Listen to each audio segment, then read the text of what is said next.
the low-tech straight razor still gets a lot of face time.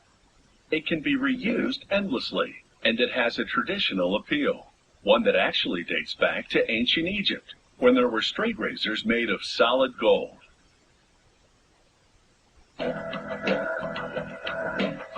Shaving with an unguarded super sharp knife has always been for the tough guys. To use it, a man needs a steady hand and steely concentration.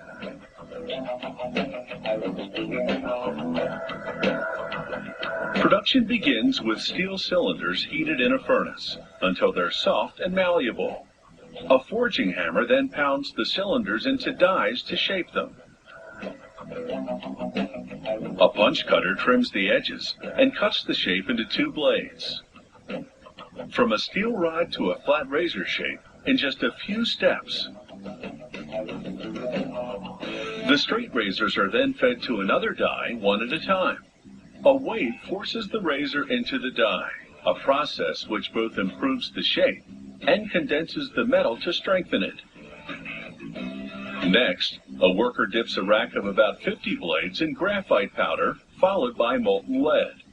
The lead adds more strength to the steel.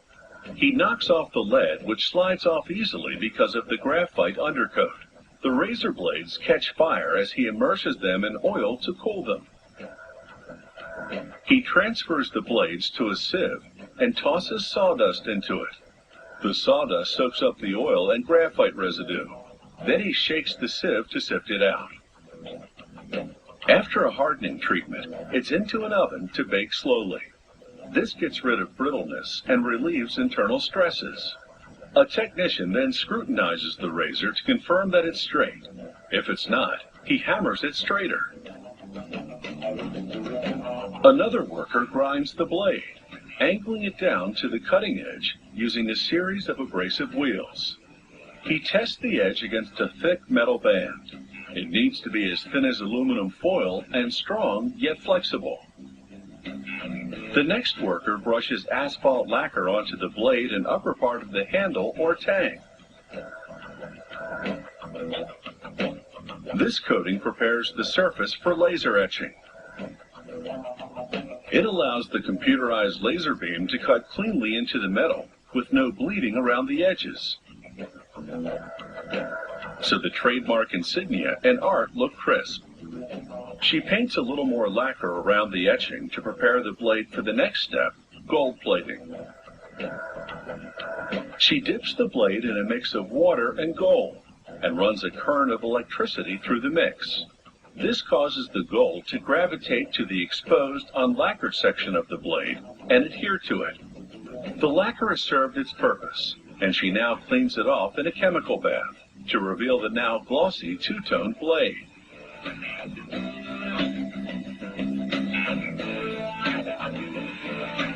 Next, she sandwiches the tang of the razor blade between two plastic parts of the handle, using a long pin to hold everything together.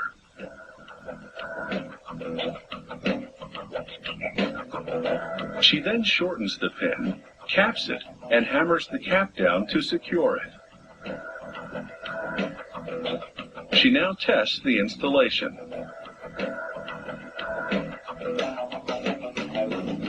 The next worker grinds the entire blade against a slightly concave abrasive wheel, further sharpening it while maintaining the sloped profile. She then hones the cutting edge against a whetstone, tests it against a cow horn, and then hones it again. This last step makes the edge razor sharp. She immerses the blades in chalk, which absorbs moisture to prevent rusting.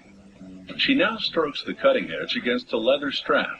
This is called stropping. It gives the blade its final polish.